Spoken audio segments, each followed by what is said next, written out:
Селям алейкум, хайрлах шамлар, добрый вечер. В эфире телеканала АТР мы продолжаем марафон «Сейф АТР». Голос Крыма мая будто в эфире.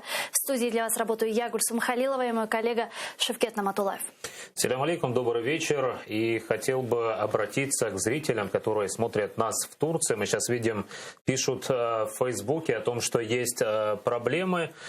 Спрашивают, в чем проблема. Хотели бы им объяснить. Сайглы ватандашлар, АТР телеканалы Манайда Дёртен Кунден берле более бір марафон кечірмекте Украина девлет бюджетінде белгіленген параларны алып оламайық, демек біз алып оламайық дегелде девлет оларны бермей. Дейкелер демек механизм жоқ екен бермек еч onun үшін шымды бірде-бір усуллар қыдыралар, ама бұл усуллар қыдырылуы Белки ярым елға қадар созыла біле, ама АТР телеканалы бұл демек телевизион, еркун чалышмақ керек, еркун бұнда қадемлер яйынға чыға, хаберлер азырлана, бұны костермек керекміз, оның үшін пара қытлығы проблемасы бар, оның үшін сержілерімізге де, ватандашларымызға мұражат етеміз, имканыңыз олғаны қадар АТР телеканалына ярдым ете білесіңіз, АТР бұл сізін сесіңіздір, дүнияға яңғыратмаға тырышамыз. Ну, а я продублирую для наших телезрителей на русском языке, как мы и сообщали в эфирах наших ранее, и вчера эта информация уже официально подтвердилась с сайта Министерства по вопросам реинтеграции временно оккупированных территорий. Значит, деньги, выделенные для телеканала АТР с программой Минкульта о поддержке телеканала, были переброшены на Министерство по вопросам реинтеграции, где Министерство по вопросам реинтеграции решила распоряжаться этими деньгами как ему угодно. В данном случае они решили распределить эти деньги, то есть выделенные для телеканала АТР 50 миллионов между другими ресурсами, которые вещают на оккупированные территории. Как сообщили вчера на сайте Минреинтеграции, якобы за такой помощью к ним обратилось более 14 вещателей. Еще раз, здесь важно отметить, что телеканал АТР не против того, чтобы государство финансировало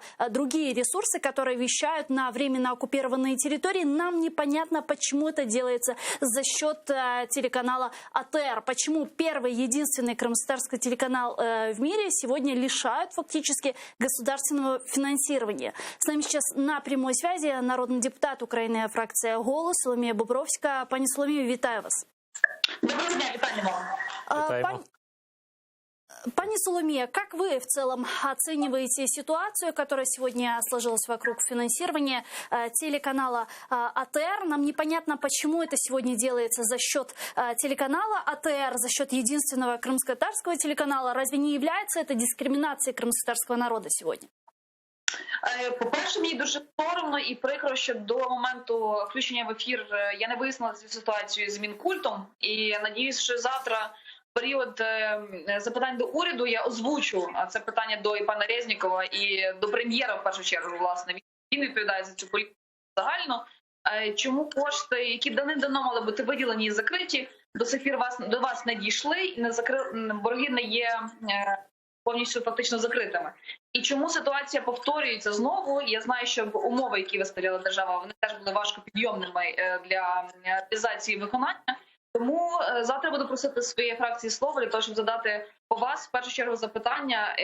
І більше того, мені дуже дивно, чому Мінкульт і чому в уряді фактично питання інформаційної політики і безпеки передали від Мінкульту традиційно, тому що там саме міністерство називається культури і інформаційної безпеки, до Міністерства реінтеграції та окупації території.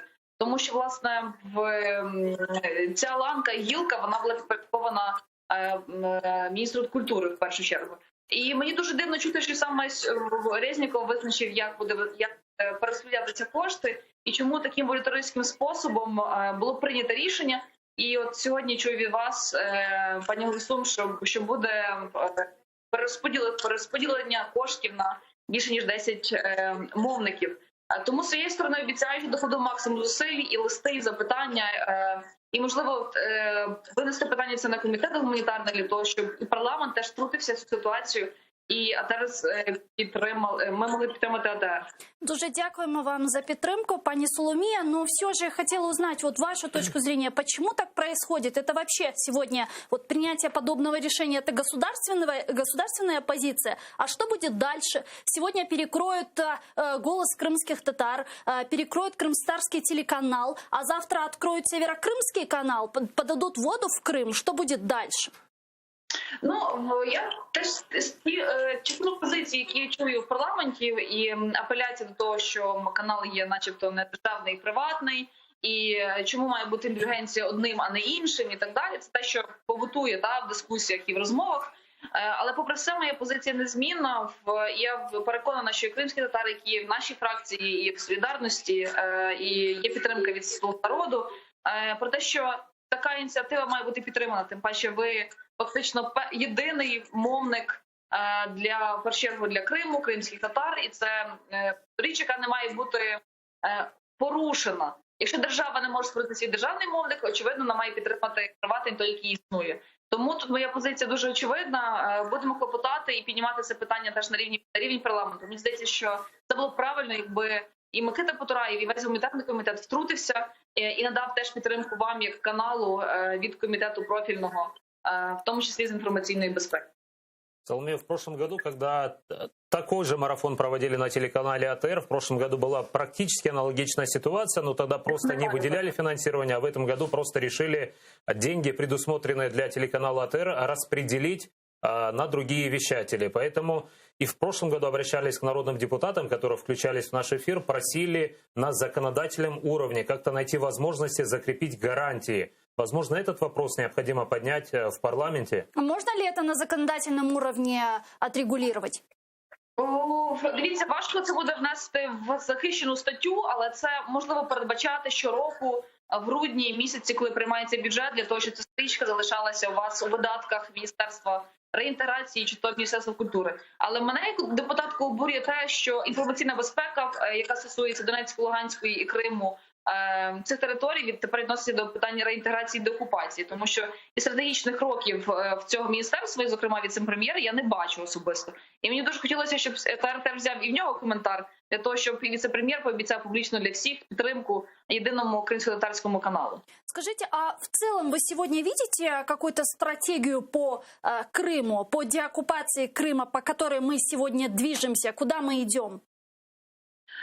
Дивіться, я не буду лукавити і скажу так, як є. Ми дуже багато чуємо про Кримську платформу. Так, відповідник її існує в парламенті міжфракційним об'єднанням Кримська платформа. Проте ми до кінця, як депутат, не розумію тактичного руху, що за чим іде, кого ми під'єднуємо і як працюємо. Тому що Росія свого часу, пам'ятаємо, в 16-му році, якщо не помиляюся, робила теж платформу «Друзі Криму», і фактично цим способом приєднувала до себе союзників чи так званих союзників, сателітів своїх до такої легітимізації спроб анексії та Криму.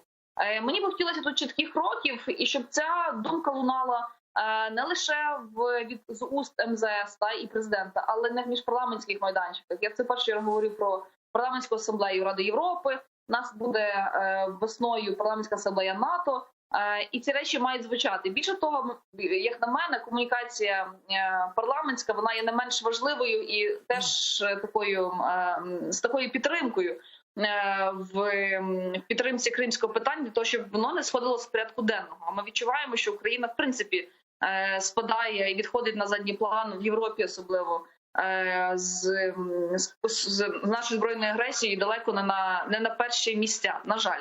Більше того, я би хотіла ще запалювати, що нашому МЗСу і Кабміну, в першу чергу, навіть як органу колегіальному, варто було б чіткіше зайнятися тим, щоб домашньою роботою. Що я маю на увазі? Я маю на увазі зону вільної торгівлі. Вона потрібна чи не потрібна з Кримом, де ми не контролюємо. Хто цим займається, хто за це відповідає, хто фактично стоїть в тіні цього заробляння цих коштів, чи хто моніторить збитки щорічні, які наносить Російська Федерація, будучи в Криму. Які це цифри, які це бюджети ми втрачаємо величезні. Що відбувається з нашою культурною спадщиною в Криму? Чи хтось моніторить і говорить про це? Чи, можливо, є сенс створення уряду Автономної Республіки Крим, в екзилі. Так? Ці питання мали би виноситися на порядок денний. Питання пункту пропуску на цьому адміністративній лінії розмежування. Вони повинні звучати відверто, хоча б в кулуарних, чи на засіданнях, чи на нарадах. На жаль, цього я не чую, а мені дуже цього бракує, якраз власне для того, щоб спілкуватися із міжнародними партнерами. Це та інформація, яку ми мусимо мати, тому що це наша домашняя работа. Но при этом сейчас Зеленский говорит о том, что до него о Крыме никто не думал, и сейчас вот пришел Зеленский, и все вдруг заработало, и сейчас в направлении Крыма ведутся какие-то действия. Я не знаю, про які дії ведуться, але принаймні те, що Кримська платформа почала звучати частіше, хоча я ще не бачу наповнення особисто. Справді відбулося.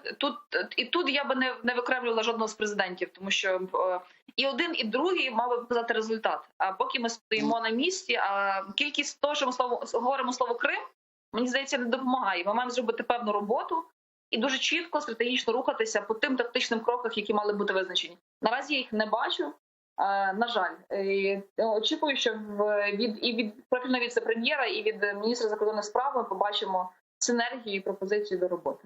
Соломея, скажите, пожалуйста, есть ли у вас надежда на то, что после съезда, саммита Крымской платформы будут какие-то результаты? Или просто соберутся лидеры, поговорят и разойдутся, и до следующего года?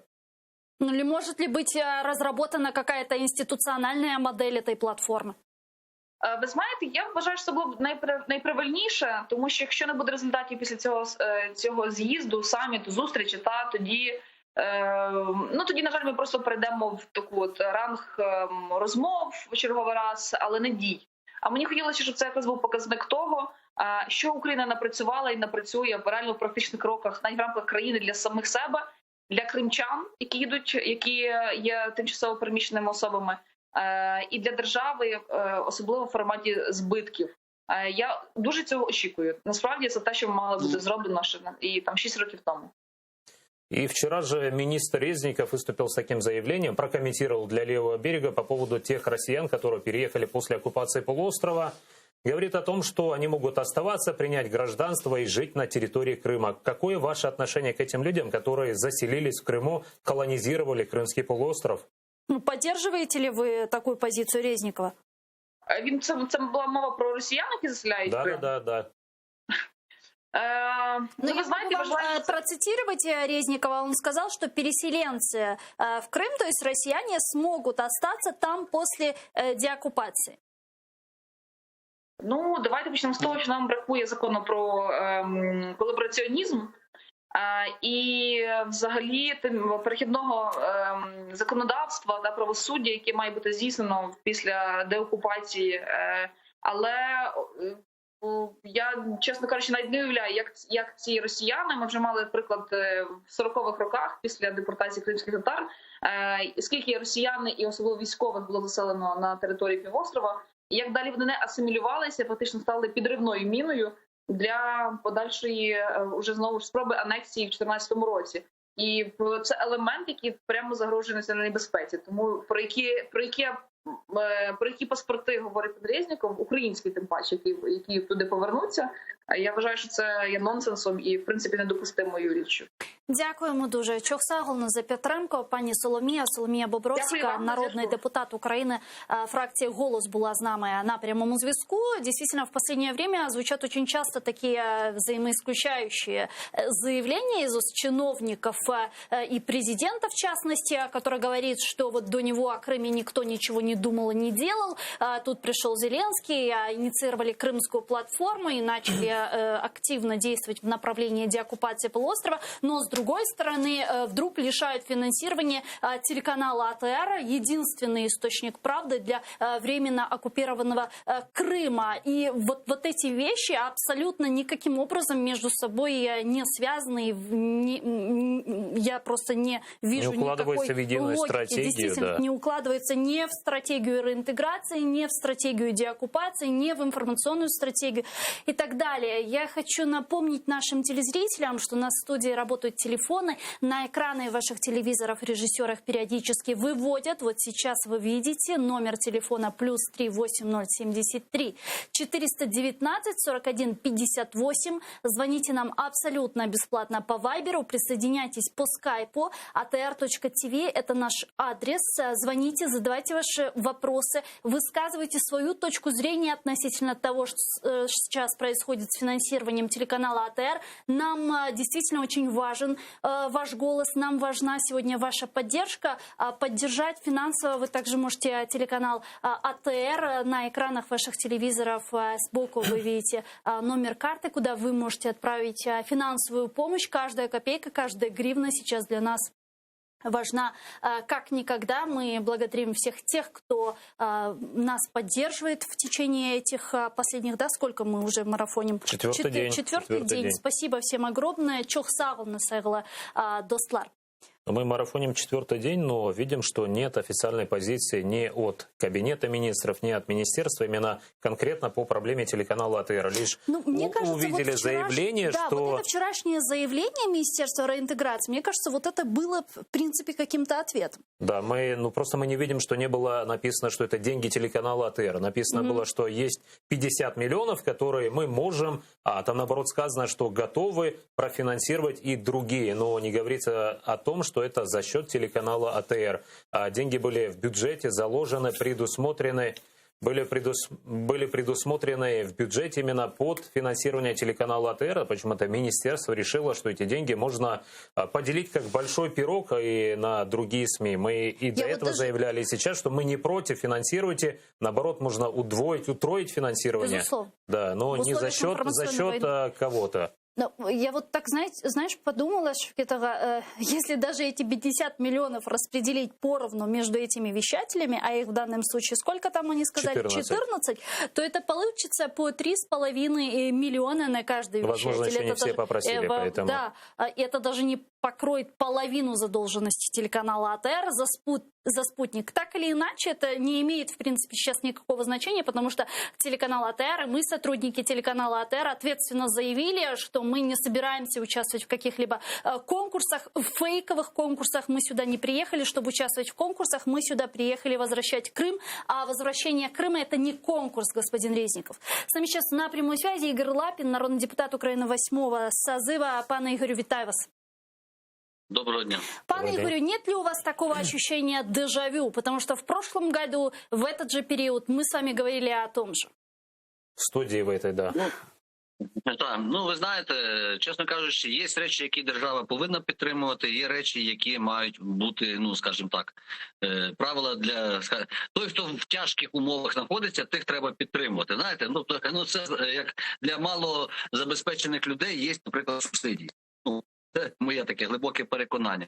А в принципі, якщо ви говорите про суму там 3,5 мільйона, і те, що ви зараз говорили в вашому ефірі, це десь приблизно стільки, скільки ваш колега Мустафа Найєм заробив в Укроборонпромі за цей рік. Якщо це для держави така цифра, вона співрозмірна з зарплатою одного із людей, і в той же час підтримка телеканалу, який фактично залишився останнім таким, на моє глибоке переконання, місточком, який з'єднує Крим український із материковою частиною. Я вважаю, що це є, такі речі є неприпустимими. Це моє глибоке переконання. А с чем вы связываете это? Почему сейчас такое происходит? Кто за этим стоит? Кому это выгодно сейчас? Или кому мы мешаем? Может быть, так ответить. Да і чим ми можемо мішати? Це знову ж, я можу висловити свої думки, але давайте ми подивимося на те, що відбувається в загальному великому світі, і те, що відбувається в Україні. На сьогоднішній день є, скажімо так, великі геополітичні ігри. Якщо ми подивимося на агентів впливу Російської Федерації на територію України, зокрема через своїх безпосередньо чи опосередковано через своїх агентів, так би мовити, впливу, то ми побачимо, кому це може бути вигідно. Якщо ми говоримо про Україну, то це не вигідно для України. Якщо ми говоримо про персоналії, давайте подивимося, хто в нас сьогодні в міністерських кріслах. Так? Тобто, чиї бізнес-інтереси відстоюють ті чи інші міністри. Беремо міністра культури, беремо прем'єр-міністра, неважливо, інфраструктура, вона працює лише для заробляння коштів, і неважливо, яким чином. Інтереси держави, як правило, відходять на другий план. Тому кому це вигідно? Це вигідно всім тим речам, які відбуваються, тим наративам Кремля, які впроваджуються, в тому числі в інформаційний простір України. Но это все сейчас укладывается в русскую парадигму. Знаєте, не вкладається парадигма одна. Є Україна і її інтереси на інформаційному полі битви. А є Росія і її інтерес в інформаційному полі битви. От і все. Тут немає. Знаєте, це як маркер на війні. У наших Збройних сил, у військовослужбовців, добровольців на рукаві був жовтий скотч.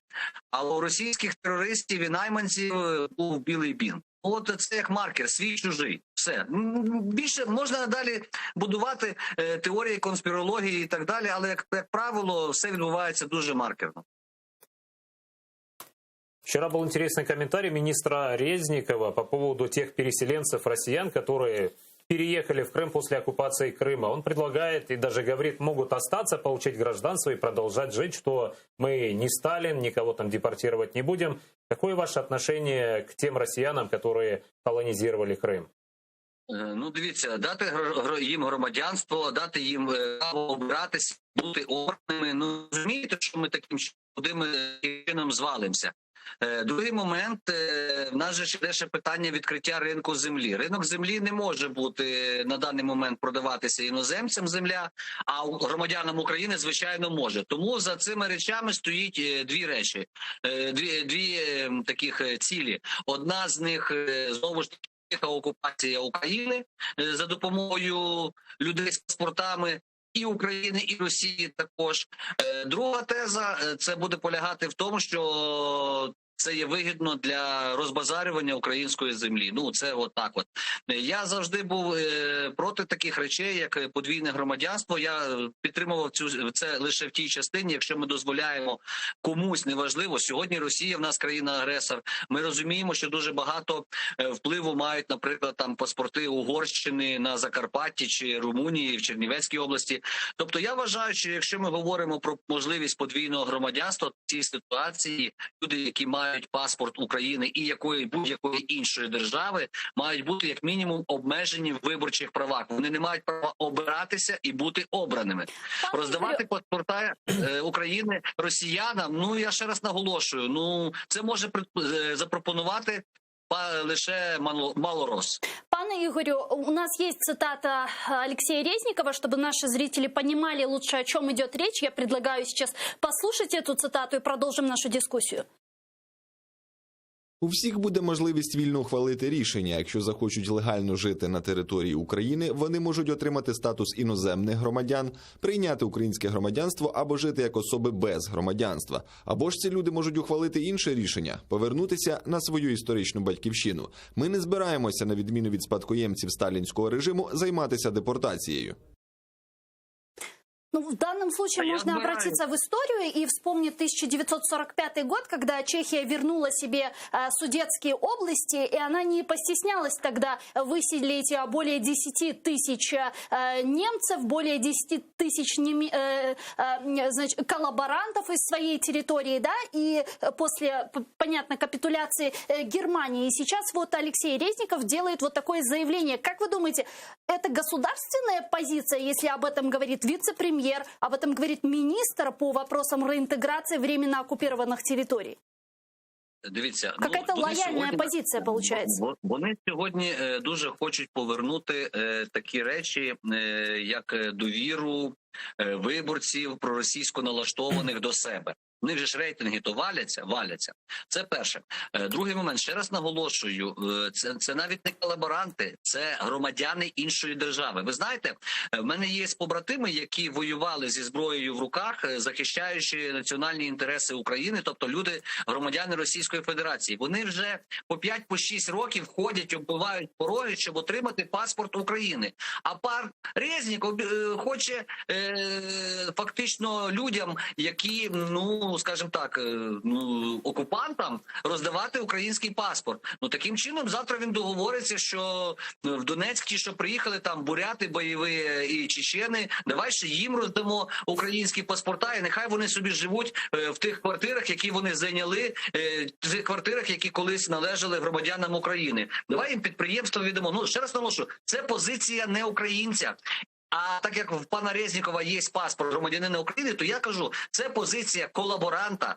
Саме він є колаборант. Він хоче співпрацювати з країною-агресором і з її громадянами. Це позиція малороса ментально. І я не стидаюсь цього сказати. Роздавати паспорти своєї держави, ну, по-перше, це не його компетенція. Це він з президентом Зеленським вже порішав. Нас президент Зеленський буде громадянство роздавати. То нехай тоді скаже, ми з Зеленським порішали, і будемо сьогодні узаконювати. Давайте ми пригадаємо кількість населення, кількість українців, які жили раніше на території Донецької, Луганської і Харківської областей. І як їх Сталін під час свого правління виселив до Сибіру, а на ці землі приїхали, грубо кажучи, понавезли робітників з Російської Федерації. І в третьому поколінні вони сьогодні що кажуть? Путін в біді.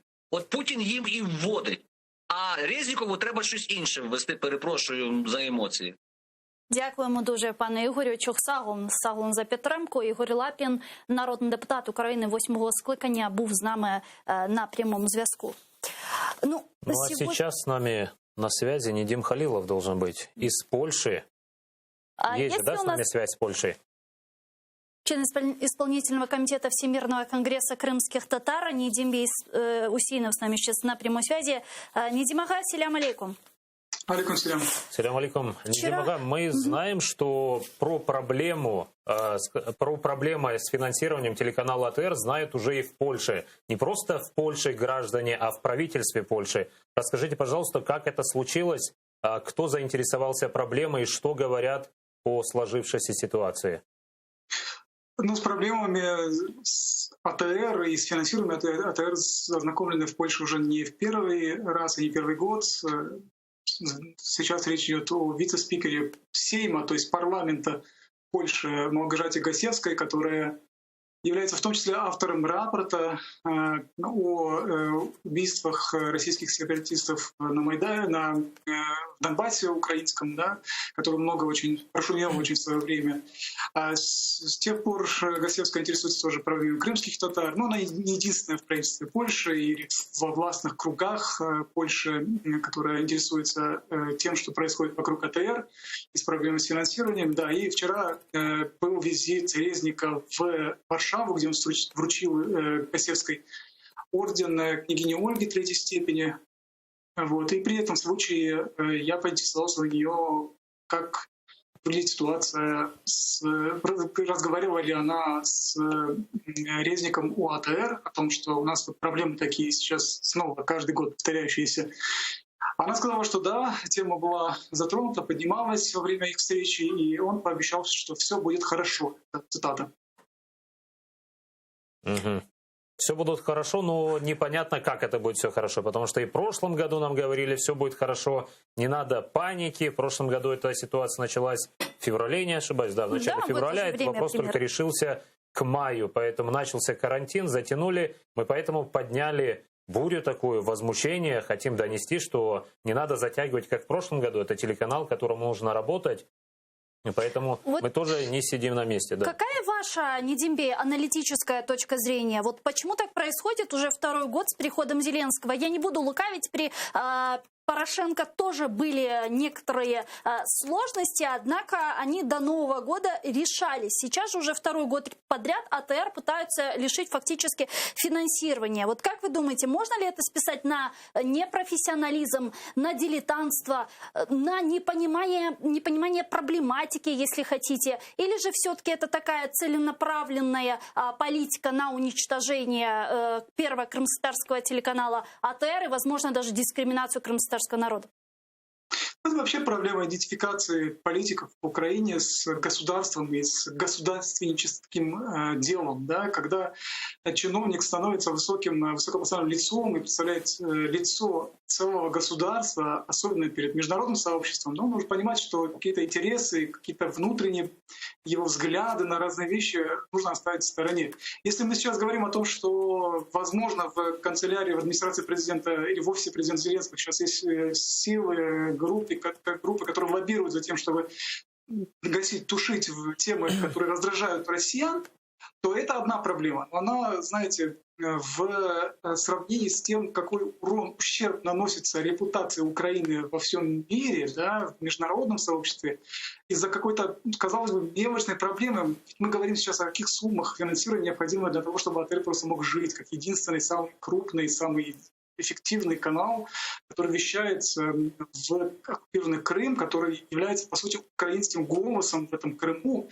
но и тоже источником реальной, да, информации о том, что сейчас там реально происходит. Вот, таким самым, скажем так, массовым, который заходит не только в семьи крымских татар. Вот почему мы сейчас на русском говорим, не на крымско-татарском, потому что мы все-таки доносим очень много информации тоже и до русскоязычных, да, жителей Крыма.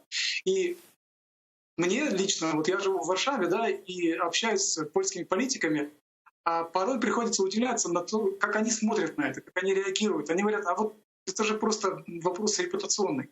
Знаете, это для меня это как бы в каком-то смысле тоже тема, касающаяся, наверное, уровня политической культуры, который в Украине еще не дозрел до той степени, для того, чтобы понимать, как в Польше, в Европе политики на эти вещи смотрят. В Польше Польша по собственной инициативе уже много лет содержит канал Белсат, который является частью телевидения польского, общественного телевидения. Да? И они этот канал финансируют для того, чтобы он рассказывал правду о демократии белорусам, живущим под диктатурой Лукашенко, и наоборот, о ситуации в Беларуси рассказывал свободному миру. Представьте себе ситуацию, если вот эти несчастные несколько десятков миллионов гривен, которые нужны для того, чтобы канал сохранился, и которого какие-то люди в офисе президента не хотят этому каналу дать по принципу квоты, как каналу, представляющему интересы коренного народа Крыма. Я напомню о существующем постановлении Верховной Рады Украины, да, которое признает, что крымские татары — это коренной народ. Вот это уже достаточно основание для того, чтобы АТР сохранять и развивать. А вот представьте себе, что сейчас найдутся деньги из-за рубежа для того, чтобы АТР существовал, сохранился, да?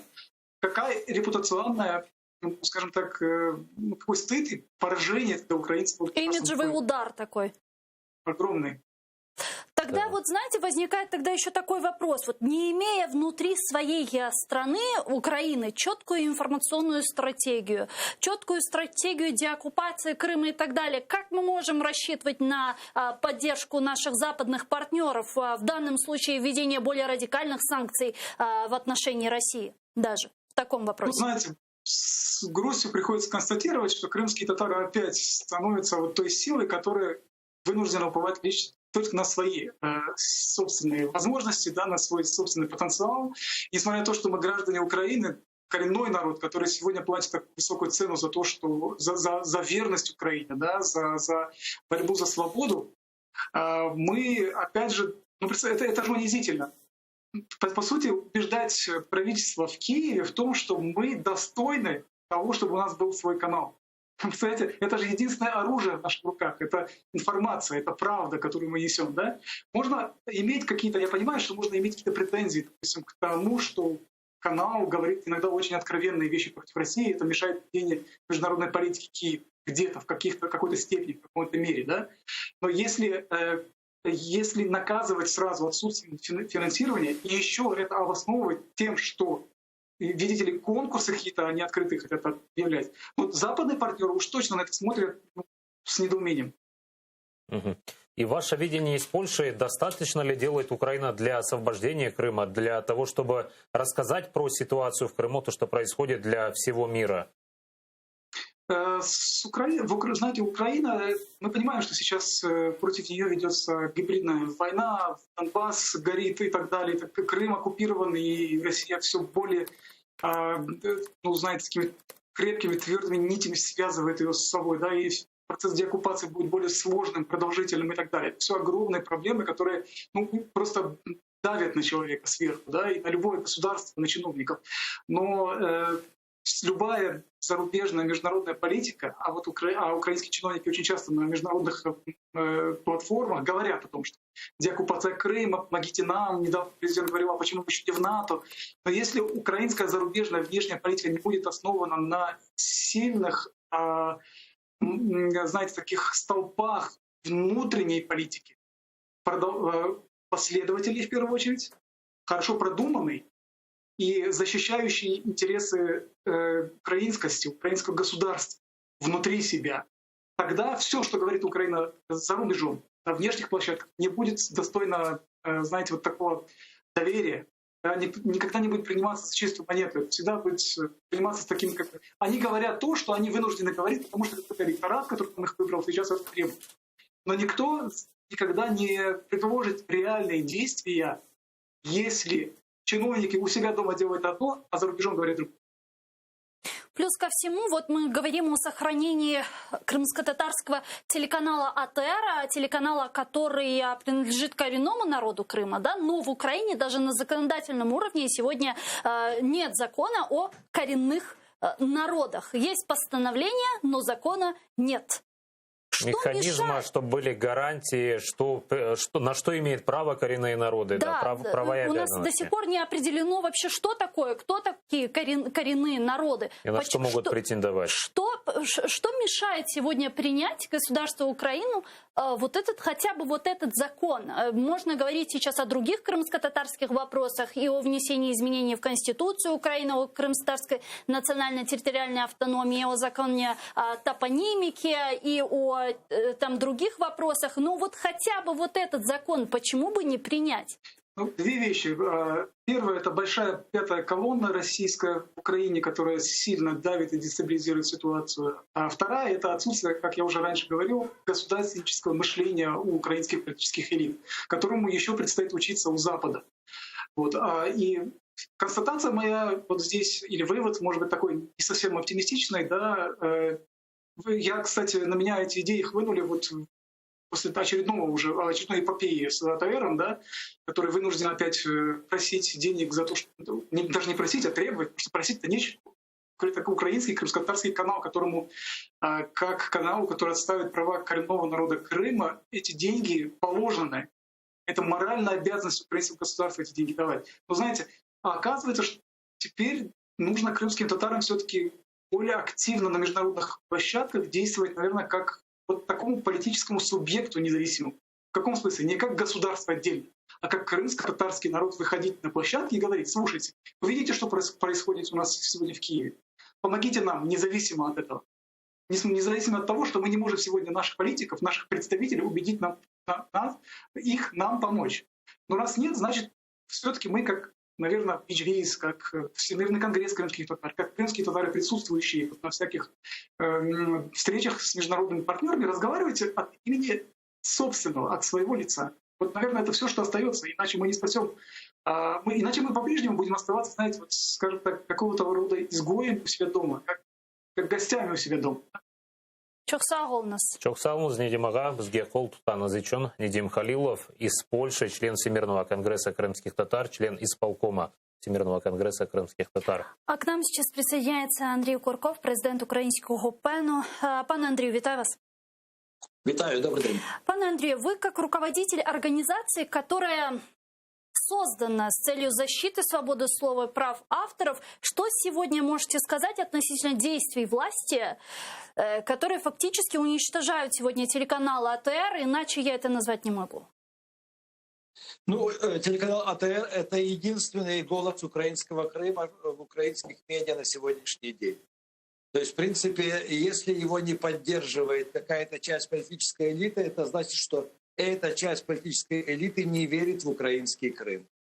И здесь только, наверное, вопрос как раз спора, кого больше в украинском политикуме, тех, кто верит в украинский Крым, или тех, кто не верит.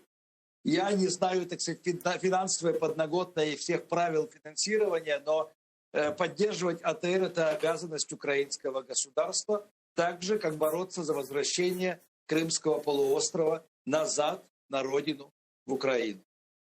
Распоряжается и распределяется сейчас деньгами, которые были выделены для телеканала АТР, Министерство по вопросам реинтеграции временно оккупированных территорий. И я вот пытаюсь понять, как укладывается фактически закрытие телеканала АТР и перекрытие голоса, единственного голоса сегодня для Крыма правдивого, вот укладывается в реинтеграцию временно оккупированных территорий. То, о чем говорил Алексей Резников, что нужно заниматься там возвращением умов и так далее. А с другой стороны, закрывается телеканал АТР. Как это укладывается в реинтеграцию? Ну, вы знаете, это не укладывается вообще никак. И первое, что приходит в голову, так это Министерство правды из Орвелла. То есть название не обязательно соответствует сути и цели. Я надеюсь, что название украинского министерства соответствует сути и цели и должно заниматься реинтеграцией украинских земель, которые оккупированы и находятся не под украинским контролем. Здесь просто не хватает, наверное, еще общественного давления и общественной открытой дискуссии на национальном уровне о том, что должна Украина украинскому Крыму. А как вот в условиях информационной войны сегодня должна идеально выглядеть украинская позиция, государственная украинская позиция? Ну, государственная украинская позиция должна выглядеть так, чтобы ваш канал вещал и на Крым, и о Крыме на максимальное количество украинской аудитории. Нам не хватает и сайтов, которые посвящены сегодняшней ситуации в Крыму, притом сайтов, которые имеют в бюджете деньги на продвижение, на то, чтобы они тоже стали популярными, такими как, например, Крым Реалии, Донбасс Реалии, вот и Радио Свобода. Нам не хватает, но есть уже сдвиги знакомства украинского народа с крымско-татарской культурой. И здесь я хочу сказать, что вот великое дело все-таки делает Крымский дом, который основал несколько лет назад конкурс литературы о Крыме и крымской литературы практически на 2 языках, даже уже там английский подключают. Это конкурс «Крымский инжир», к которому имеют отношение и члены украинского пен-клуба. А что еще можно сделать для объединения материка и Крыма, временно оккупированного Крыма, чтобы связи не терялись? Уже 7-й год оккупации, поколение уже вырастает, дети, которые родились, уже пошли в 1 класс. Мы видим, что они про Украину практически ничего не знают. Украинские телеканалы там не показывают, только российские зомбоящики. Поэтому как сделать, чтобы связь не терялась, и вот люди через год, через 2 на момент оккупации ждали Украину? Ну, вы знаете, сейчас из-за пандемии, я знаю, довольно сложно покинуть территорию оккупированного Крыма и приехать жителям Крыма на время в Украину, на территорию, которая под контролем Киева. Но я думаю, как только ситуация уляжется, нужно как можно больше перетягивать, звать в гости и работать, особенно с молодежью, с крымско-татарской, которая живет в Крыму, и создавать условия для того, чтобы она могла свободно приезжать в Киев, в Харьков, в Одессу, в Винницу, в Ужгород, учиться, принимать участие в межкультурных и мультикультурных форумах, где, естественно, так сказать, как бы основной темой должно быть многокультурное и многоязыкое украинское общество, украинская культура. То есть, в принципе, мы должны больше работать над популяризацией знаний о крымско-татарской культуре, крымско-татарском народе, об истории крымско-татарского народа. Потому что если народ в своем большинстве не знает и не интересуется жизнью крымских татар, то естественно, что народ и не будет переживать за судьбу этого народа.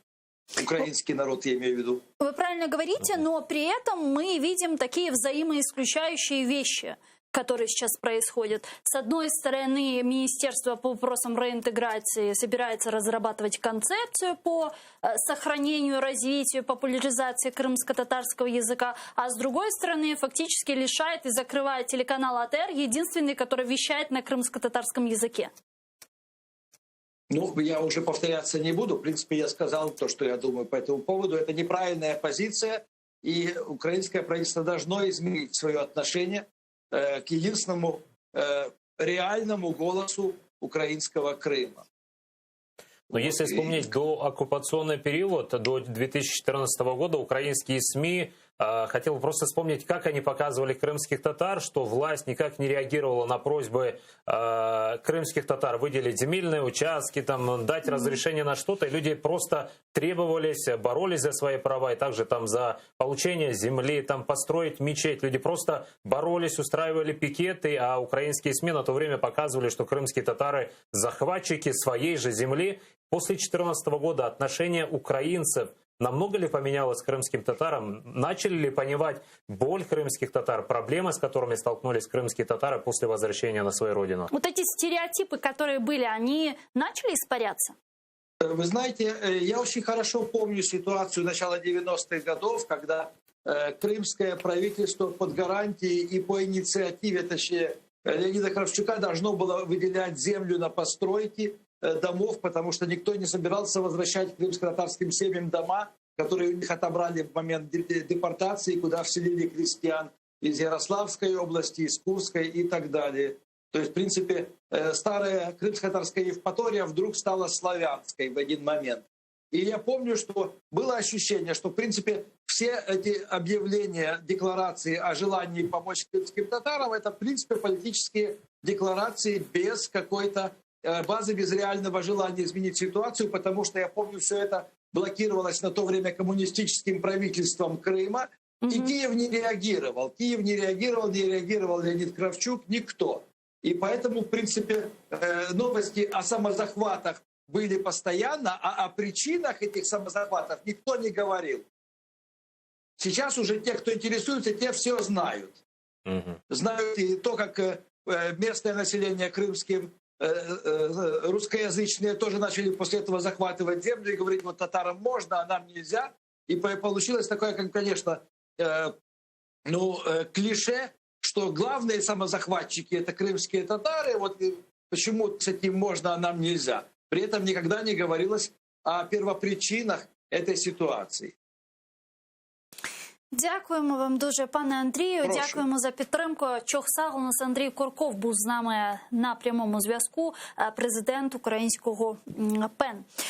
Сегодня с трибуны Верховной Рады Украины выступал народный депутат Украины Алексей Гончаренко из фракции «Европейская солидарность» и озвучил очень правильные и нужные тезисы. Где закон о коренных народах? Где санкции против тех, кто оккупировал Крым и Донбасс?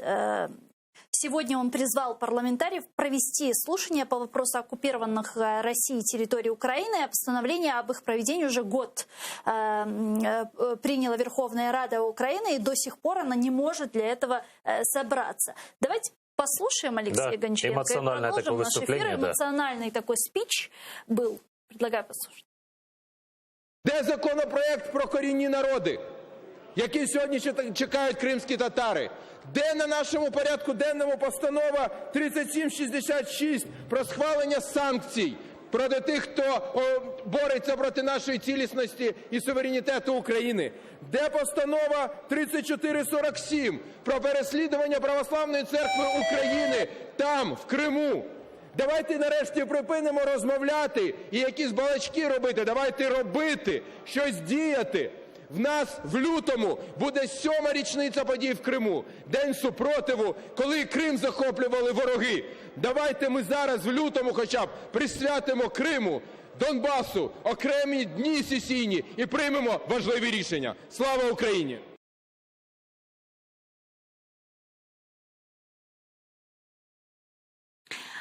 С нами сейчас на прямой связи Андрій Татарук, народний депутат України 8-го скликання. Пане Андрію, вітаємо вас. Селям алейкум.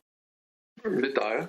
Добрый вечер. Начался 2021 год, и АТР снова же столкнулся с финансовыми проблемами. В прошлом году такая же была аналогичная ситуация. Как вы думаете, с чем это связано? Кому мы мешаем или что мы не так делаем? Или кто-то делает что-то не так? Ну, по-перше, я хочу вам побажати пройти ці випробування гідно і дочекатись відчуття тотальної перемоги. Так само, як зараз Україна бореться в цілому проти агресії Російської Федерації. Я переконаний, що всі випробування, знаєте, даються нам Богом для того, щоб ми випробували свої сили. І в жодному разі, щоб ви не корили, що ви в чомусь винні. Це неправильна ментальна установка. Я вважаю, що ви почали з того, що рік назад була та сама проблема, але давайте зауважимо, що рік назад президент Зеленський просто обіцяв, що жодних проблем з фінансуванням не буде, і він бере це питання під особистий контроль. І у вас не буде в жодному разі відволікання на вирішення оцих фінансових питань. Ви не маєте на це відволікатись. Ви маєте бути спрямовані на те, щоб своєю журналістською діяльністю освітлювати події щодо того, як себе почувають українці, кримсько-татарські громадяни на тій окупованій території, на нашій території підконтрольній Україні. Тобто ваша цільова робота має бути виконана, а держава мала б виконати свої обіцянки. Натомість ми бачимо дійсно якісь дивні маніпуляції з тим, як розподіляти достатньо незначні в масштабах державного бюджету кошти. І в мене це викликає дуже велике здивування. Невже для держави дійсно 50 мільйонів, які вони обіцяли виділити, є такою непід'ємною сумою, що вони починають ділити її, як той пресловутий апельсин. Знаєте, нас багато, він один. Тому тут, скоріше за все, ми всі разом з вами потерпаємо від того, що у самого Зеленського і його оточення немає системного бачення, як керувати державними процесами. Вони критикували їх, коли були на сцені, і це було весело. А тепер, коли вони взяли брати відповідальність за ці процеси, то в них не виходить воно злагоджено, системно. І тому ми бачимо чисельні проблеми не тільки з фінансуванням кримсько-татарського каналу АТР, але й з усіма іншими проблемами в усіх галузях, в усіх абсолютно. І це насправді дуже серйозний виклик для нашої країни. Ну, сейчас нам Минреинтеграции говорит о том, что нужно участвовать, значит, в каких-то конкурсах. Правда, какие это конкурсы? Условий еще нет этих конкурсов, когда будут проведены? Положений этого конкурса вообще никаких нет. По нашей информации, якобы конкурсы будут проводиться через полгода, а вот эти полгода, как будет работать телеканал, видимо, никого не интересует. Вообще, пан Андрей, как вы считаете, в условиях войны сейчас, в условиях такой гибридной войны, в которой мы находимся, насколько актуально проводить подобные конкурсы? Разве деоккупация Крыма – это не системный вопрос на всех фронтах? Информационный, политический, дипломатический и так далее. Деоккупация – это же не конкурс. Погоджуюсь з вами. Питання ведення оборонювальної доктрини, скажімо, як на лінії фронту, так і в інформаційному просторі, воно не є елементом торгу і не має бути в жодному разі. І я, коли був народним депутатом 8-го скликання, неодноразово заявляв, що Україна не докладає достатньо зусиль для того, щоб саме в інформаційній площині ми давали належний відсіч, скажімо, бій зусиллям пропаганди Російської Федерації. І тому ставити вас в умову, що ви маєте, знаєте, вигравати якісь конкурси, брати участь у тендерах, це неправильно. Це не позиція ведення, скажімо, того процесу мовлення, яким ви займаєтесь.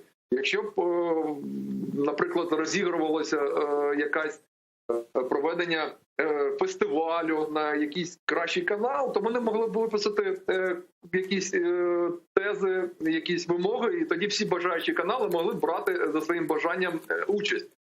А коли йдеться про те, що ви представники кримсько-татарського народу, які зараз потерпають разом з усіма рештою громадян України на території окупованого Криму, на території Донецької, Луганської областей, тепер впихувати вас в якісь достатньо нечітко, тим паче прописані, незрозумілі ні для кого умови конкурсів, це наражати вас на небезпеку, по-перше, відволікатись на другорядні питання, а по-друге, просто бути позбавленими щодня забезпечувати необхідною, неупередженою інформацією тих, хто цього потребує.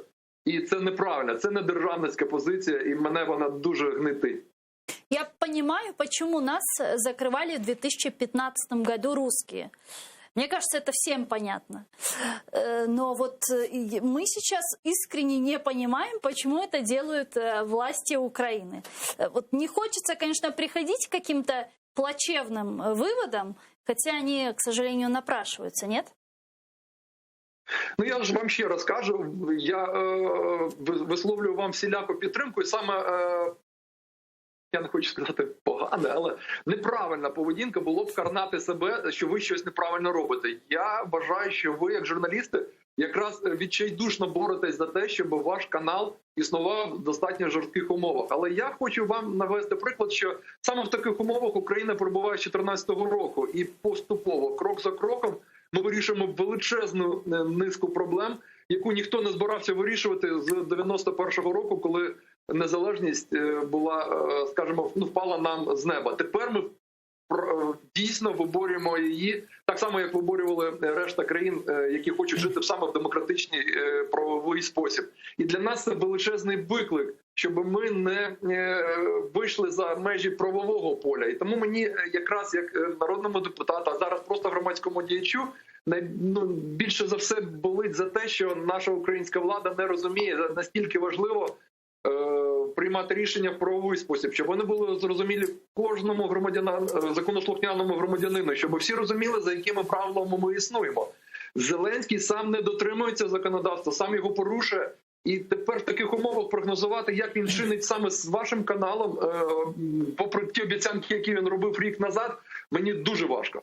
Але це не привід для того, щоб ми опускали руки і переставали боротися. Я вважаю, що той марафон, який ви проводите, якраз і може бути сигналом, меседжем для влади, привернути до себе увагу, щоб вони винесли його на обговорення в український парламент. Так має бути. Я би мав зараз такі повноваження, обов'язково би так само робив, як ми робили з нашими колегами в минулому парламенті.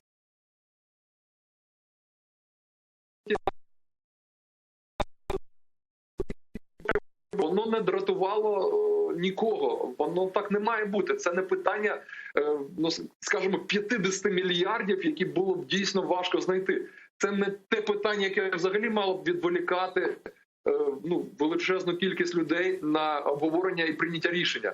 Це, скоріше за все, невміння менеджерувати як великі, так і невеликі процеси, які відбуваються в державі. І тому ми бачимо ось такі наслідки. Я думаю, що для всех нас це буде наука, не обирати до влади популистов. Пане Андрію, вот как политику вопрос, как практикующему и экс-народному депутату, вообще как происходят эти процессы? Мог ли Резников сам в автономном режиме принять такое решение? Или же все-таки есть те, кто дает подобные указания? Ну, дивіться, він як міністр або як просто громадянин, звичайно, має право на висловлення своєї позиції і точки зору. Але для того, щоб прийняти рішення, зазвичай рішення на рівні міністерств, вони є градація рішень, які приймаються на рівні Кабміну, і тоді більшість голосуючих виноситься рішення голосування і приймається, затверджується на Кабміні. Там, відповідно, є протокол ведення таких нарад за каденції 8-го парламенту.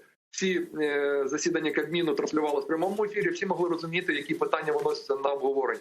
Якщо це питання стосується виключно компетенції самого пана міністра, безумовно, в межах своїх повноважень, які в нього є, він може приймати так само відповідні рішення. Тут я не можу за нього тлумачити, чому він заявляє те або інше.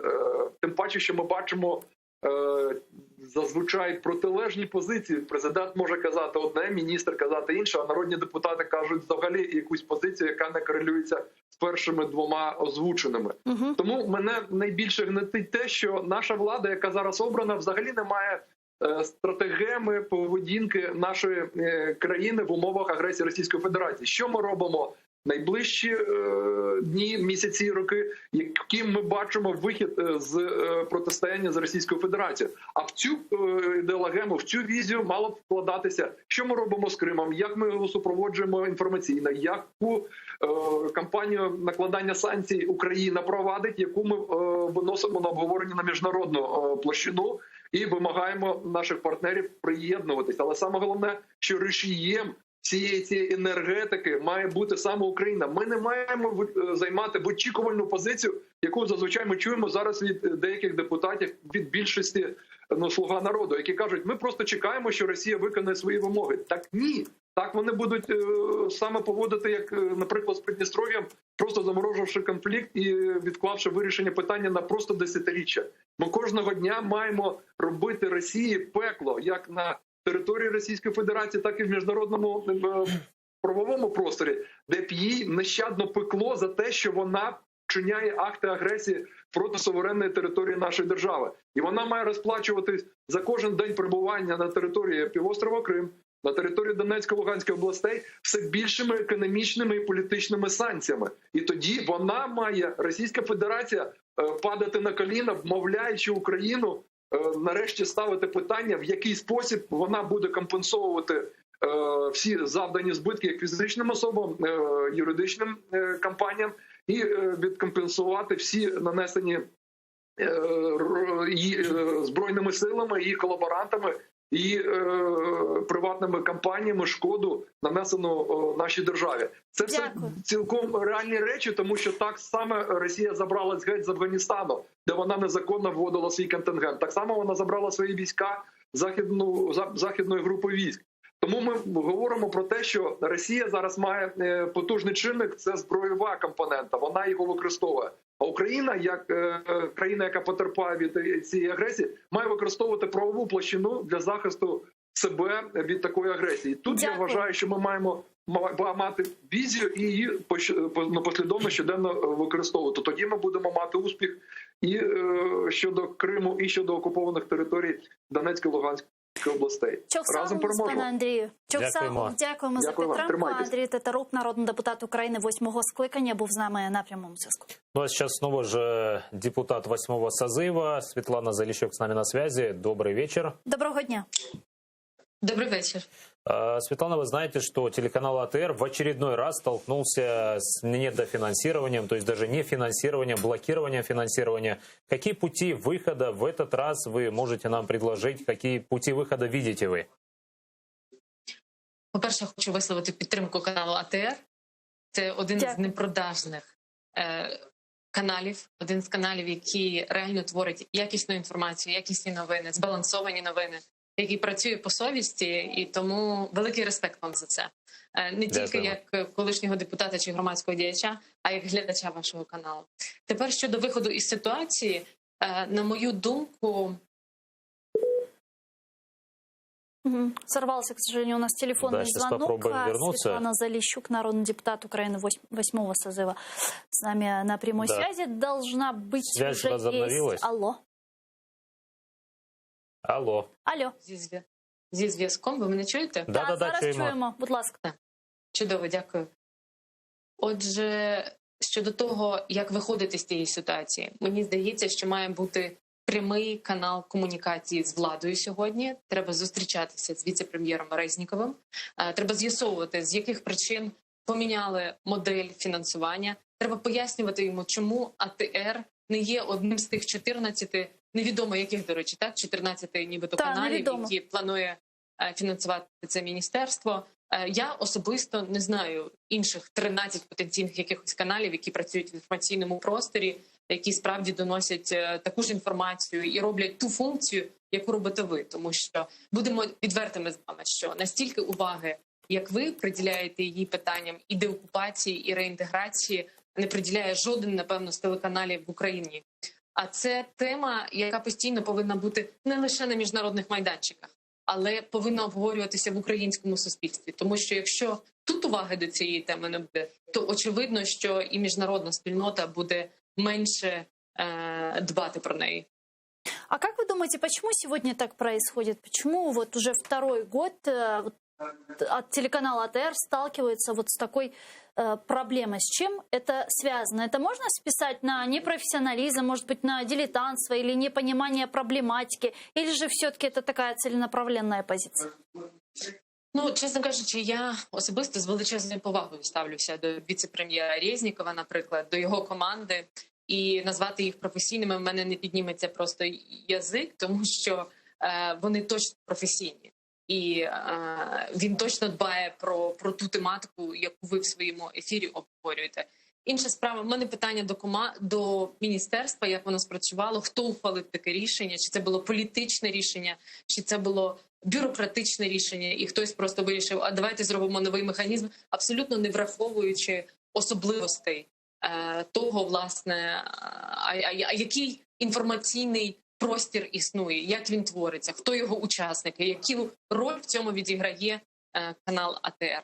І я думаю, що ще одна проблема полягає в тому, що цієї політики, зміни цієї політики фінансування не було пояснено. Як віце-прем'єр вийшов в прямий ефір і детально пояснив, що це за 14 каналів, чому змінили, як воно буде працювати, чи це означає, що АТР зараз не буде можливості працювати в повному режимі, так як це обіцяв президент, і так як обіцяла влада, так і в попередній раз, коли АТРу не давали фінансування. Я думаю, що це величезна проблема. Це брак належної, якісної комунікації і з самим телеканалом, і з суспільством. Дякуємо дуже. Чухсагол, нас пані Світлана. Дякуємо за підтримку. Світлана Залещук, народний депутат України 8-го скликання, була з нами на прямому зв'язку.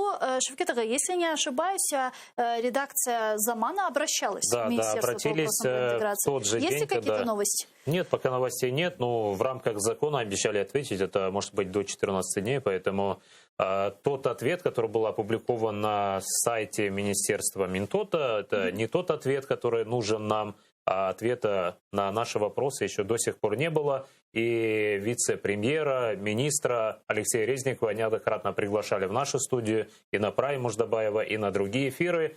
Он как бы не отказывался, говорил да-да-да, но почему-то ни разу в нашей студии он до сих пор не появился с момента назначения. Поэтому ждем, приглашаем, готовы говорить в нашем эфире, обсуждать и, возможно, услышим из первых уст, почему такое решение было принято, в связи с чем это связано, действительно ли министерство недополучило какие-то деньги из госбюджета, и поэтому решило деньги, предусмотренные для телеканала АТР, использовать для других нужд, перекрыть какие-то другие, так сказать, дыры. Шевкет Ага, я предлагаю сейчас подключить к нашому ефіру Олену Сотник, народного депутата України 8-го скликання. Вона зараз з нами на прямому зв'язку. Пані Олено, вітаю вас. Доброго вечера. Доброго вечера. Что вы думаете относительно ситуации, которая сегодня сложилась снова вокруг финансирования телеканала АТР? Как возможное закрытие АТР сегодня украинскими властями укладывается в стратегию деоккупации Крыма, в стратегию информационной войны, в стратегию реинтеграции оккупированных территорий? Ну, по-перше, я маю надію, що все ж таки, коли ця ситуація з'ясується і дійде інформація до президента, він все ж таки виконає власну обіцянку і буде якимось чином виправлено те, що сталося. Розумію, з іншого боку, що на сьогоднішній день ряд міністерств вони працюють в режимі дуже серйозної економії, і дивно, як вони розподіляють свої пріоритети, звичайно, враховуючи, до речі, рішення РНБО, останнє рішення, яке пов'язане з інформаційною безпекою, навпаки, такі канали, як АТР і канали, які працюють з якраз боку України на окупованій території, зокрема канал Дом, який працює на Донбас, це перші канали, які б мали підтримуватися і фінансуватися беззастережно, тому що політика безпеки одна з основних на сьогоднішній день в Україні. І ще раз підкреслю, особливо після прийняття останнього рішення від 2 лютого Радою національної безпеки України.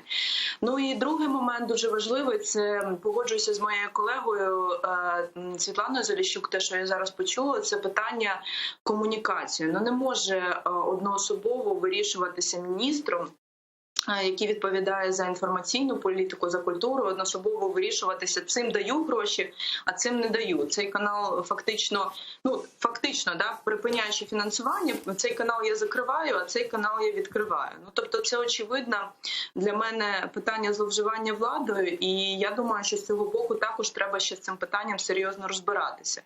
І в тому числі юристам вашого каналу треба не просто звертатися зі зверненнями щодо стану речей і чому було прийнято таке рішення, а чи мав взагалі міністр приймати такі рішення? Це дуже важливе питання. Накануне президент Владимир Зеленский заявил о том, что до него в вопросах Крыма никто ничего не делал. Он пришел и начал как-то с места все воротить, и вопрос Крыма снова же поднялся в международную повестку дня. Как вы считаете, действительно ли так? Созыв вашего парламента ничего не делал в вопросе Крыма?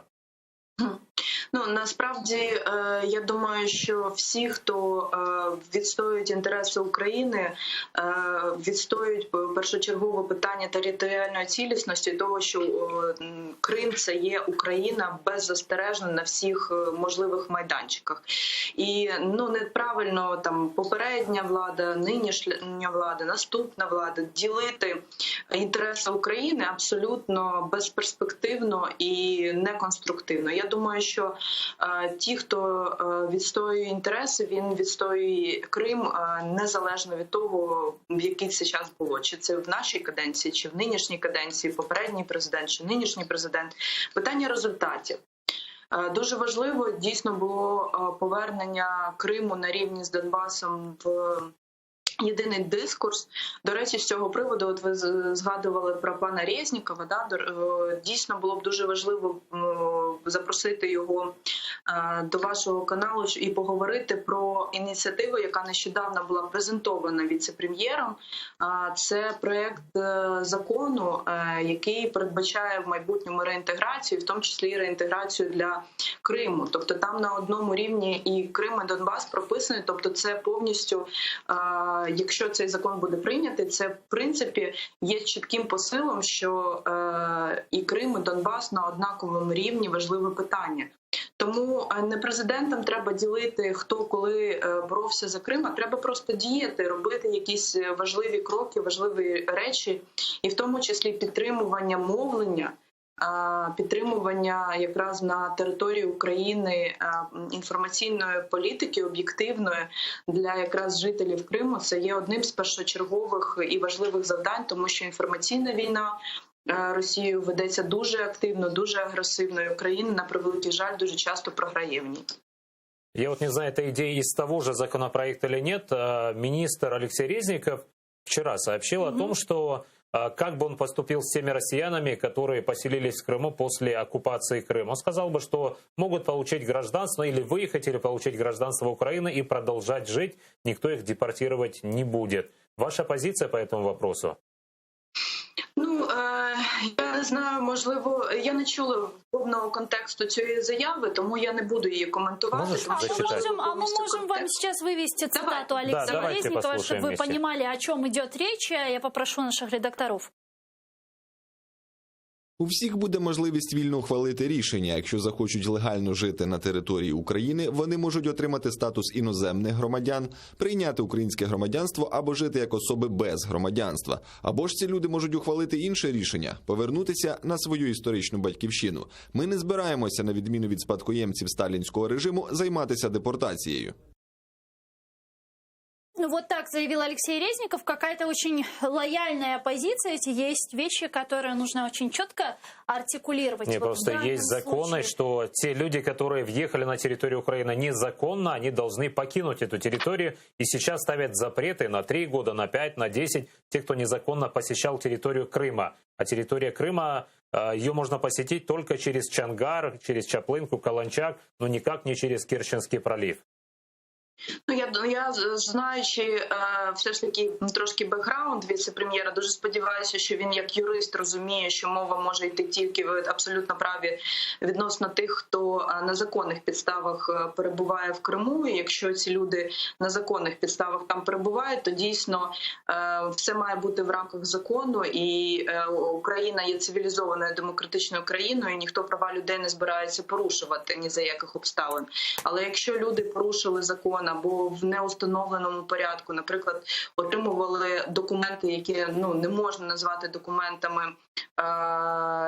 що засвідчують громадянство, тому що ми знаємо про паспортизацію, стратегію паспортизації в Криму і так далі, про стратегію переселення російського населення в Крим. Це все теж треба враховувати. Це велике безпекове питання, питання Служби безпеки України і встановлення дійсно розділення тих, хто на законних підставах перебуває, і тих, хто не на законних підставах перебуває на території Криму. Дуже сподіваюся, що віце-прем'єр мав на увазі виключно тих, хто перебуває на території Криму на законних підставах.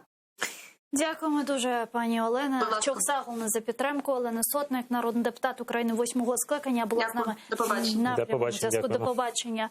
Ну что ж, мы вынуждены попрощаться, но Да, ненадолго. заканчиваем этот блок, да, и ненадолго, снова да. вернемся в эту студию. Марафон «Сейф АТР» и «Голос Крыма» должен звучать в украинском эфире, продолжается. И Буквально гостем через несколько следующего минут часа будет глава Меджлиса Рифат Чубаров. Так что будет интересно, не переключайтесь. Не переключайтесь, потому что буквально через несколько минут эфир телеканала АТР продолжает информационная программа «Заман». Самые актуальные новости далее в эфире. Курушкинч.